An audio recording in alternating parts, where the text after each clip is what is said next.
জুবিন গাৰ্গে ইয়াৰ পৰাতো য়ট পাৰ্টিত যোৱাৰ প্লেন নাছিলে, তাতে গৈ প্লেন কৰিছে।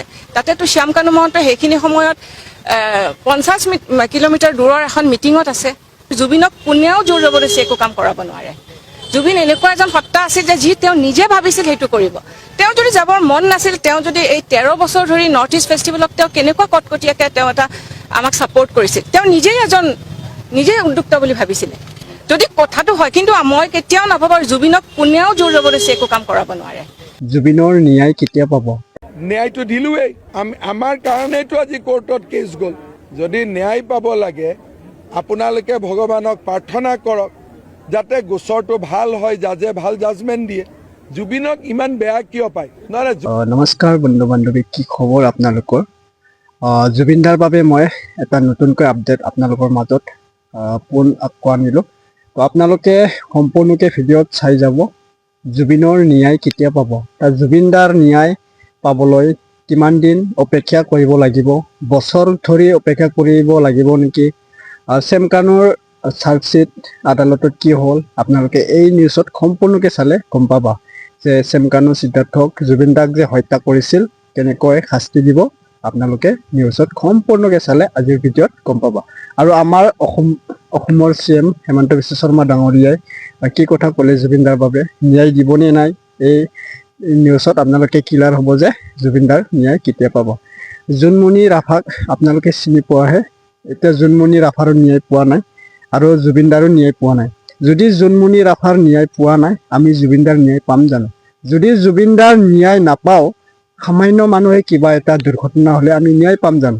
কোনো ন্যায় নাপাব।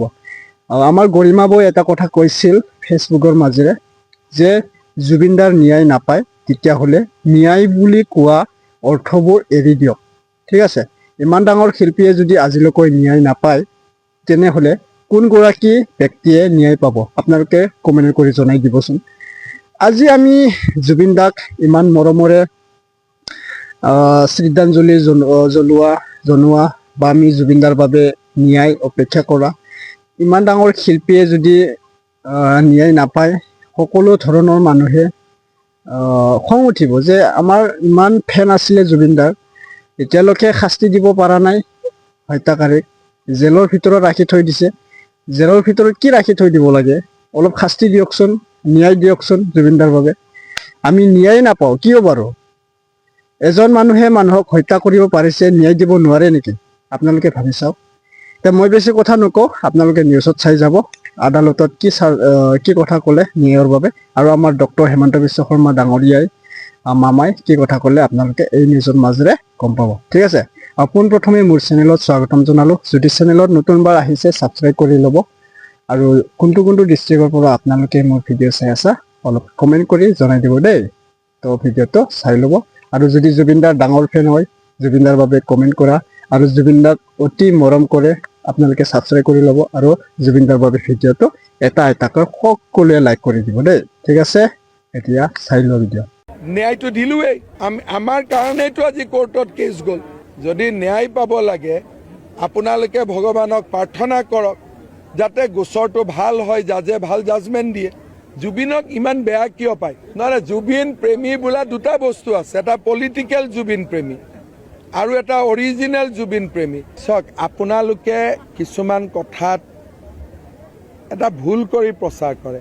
ভূপেন হাজৰিকাৰ সমাধি হওঁতে 4 বছৰ লাগিছিল। 6 মাহত ড্ৰয়িং ডিজাইন কৰি সমাধি কৰিলে সেইটো জুবিনক ভাল পোৱা হ'ব নে বেয়া পোৱা হ'ব? সেইকাৰণে জীৱনকালত জুবিনক ভাল পোৱা মানুহবিলাকক এই কামবোৰ কৰিব দিয়ক। যোনে জীৱনকালত জুবিনক বেয়াই পাইছিলে তেওঁলোকে বেছি ভক্ত হৈ থাকিলে গণ্ডগোলহে হ'ব।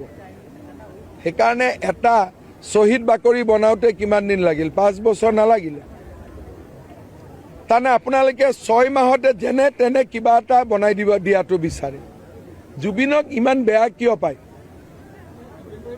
নহয়, জুবিন প্ৰেমী বোলা দুটা বস্তু আছে, এটা পলিটিকেল জুবিন প্ৰেমী আৰু এটা অৰিজিনেল জুবিন প্ৰেমী। অৰিজিনেল জুবিন প্ৰেমীয়ে বিচাৰে যে ধুনীয়াকৈ ড্ৰয়িং হওক, সুন্দৰ এটা সমাধি হওক, আৰু ডুপ্লিকেট জুবিন প্ৰেমীয়ে বিচাৰে যে কিয় নহ'ল বুলি কৈ ৰাজনীতি কৰিব লাগে। আপোনালোকে মোক কওকচোন, 6 মাহত যদি কিবা এটা সমাধি বনে সেইটো সমাধি হ'ব নেকি? সেইটো কংগ্ৰেছৰ দিনৰ অংগনবাদী কেন্দ্ৰ টাইপ হ'ব, পাৰৰ বাঁহ এটা।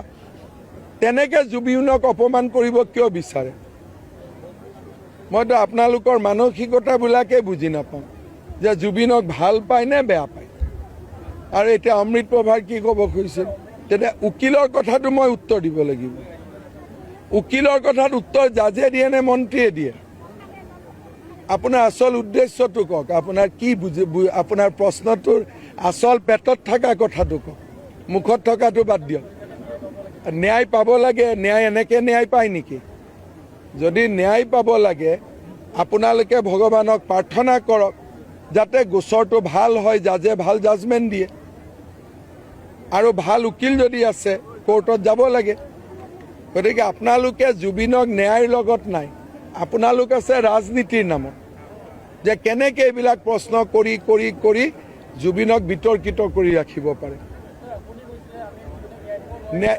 ন্যায়টো দিলোৱেই, আমাৰ কাৰণেতো আজি কোৰ্টত কেছ গ'ল।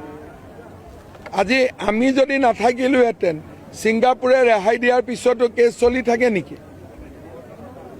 ক'ব লাগে ছাৰ আপোনাক ধন্যবাদ, 6 মাহলৈকে আপুনি কাকো বেইল ল'ব দিয়া নাই, আকৌ উল্টা উল্টা কৈ থাকে। জুবিন গাৰ্গে ইয়াৰ পৰাতো য়ট পাৰ্টিত যোৱাৰ প্লেন নাছিলে, তাতে গৈ প্লেন কৰিছে। তাতেতো শ্যাম কানু মহন্ত সেইখিনি সময়ত 50 কিলোমিটাৰ দূৰৰ এখন মিটিঙত আছে। তেওঁ ৰাতিপুৱালৈকেতো আমি গমেই নাপাওঁ যে তেওঁ তালৈকে যাব। নেগলিজেঞ্চ ক'ত হ'ল? তেওঁক আমি মাতাটো, তেওঁক আমি বিশ্ব দৰবাৰত প্ৰতিষ্ঠা কৰিব যোৱাটো জানো নেগলিজেঞ্চ হ'ব পাৰে? জুবিনে কিন্তু যোৱাৰ আগতে কৈ গৈছিলে যে মই যদি নাযাওঁ তেতিয়া এজনে সুইচাইড কৰিব। সেইবোৰ কোনে কৈছে? নাই কোৱা। কাৰ আগত কৈছে? আপোনালোকৰ আগত জানো কিবা হেৰি আছে, প্ৰমাণ আছে এইটো কথা কোৱা? কিন্তু তাৰমানে জুবিনে কিমান ভাল পাইছিল তেওঁক, যে তেওঁ চুইচাইড কৰাৰ ভয় খাইছিলে যদি কথাটো হয়। কিন্তু মই কেতিয়াও নাভাবোঁ জুবিনক কোনেও জোৰ জবৰদস্তি একো কাম কৰাব নোৱাৰে। জুবিন এনেকুৱা এজন সত্তা আছিল যে যি তেওঁ নিজে ভাবিছিল সেইটো কৰিব। তেওঁ যদি যাবৰ মন নাছিল, তেওঁ যদি এই 13 বছৰ ধৰি নৰ্থ ইষ্ট ফেষ্টিভেলক তেওঁ কেনেকুৱা কটকটীয়াকৈ তেওঁ এটা আমাক ছাপোৰ্ট কৰিছিল, তেওঁ নিজে উদ্যুক্ত বুলি ভাবিছিলে। তেওঁ নিজে সদায় আমাৰ লগত আছিল। নহয়, শ্যাম কানু মহন্তৰ কাৰণে নহয়, তেওঁ কৈছিলে যে নৰ্থ ইষ্ট আৰু অসমৰ কালচাৰটো তেওঁ পৃথিৱীত প্ৰতিষ্ঠা কৰিবলৈ। তেওঁ গৈছিলে এইটো বুলি যে ভূপেন হাজৰিকাৰ 100 বছৰ যেতিয়া হ'ব, সেই ভূপেন হাজৰিকাৰ গান তাতে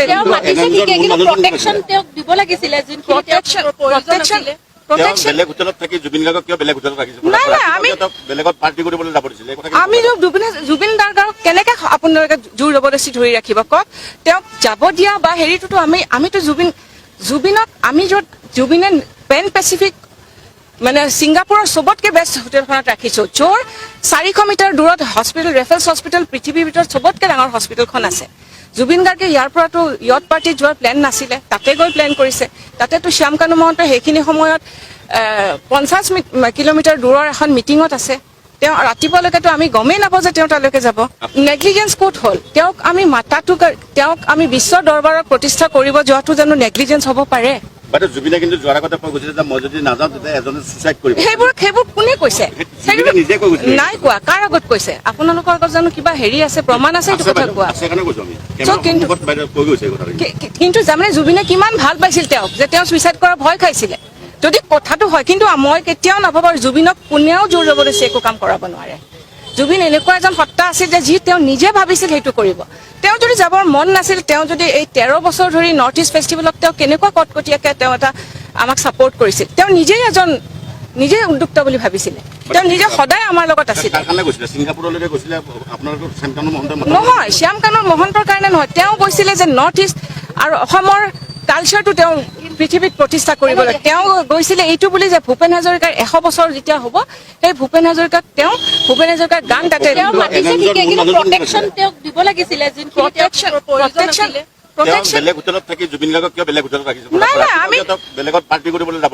আমি জুবিন গাৰ্গক কেনেকে আপোনালোকে জোৰ জবৰদস্তি ধৰি ৰাখিব কওক?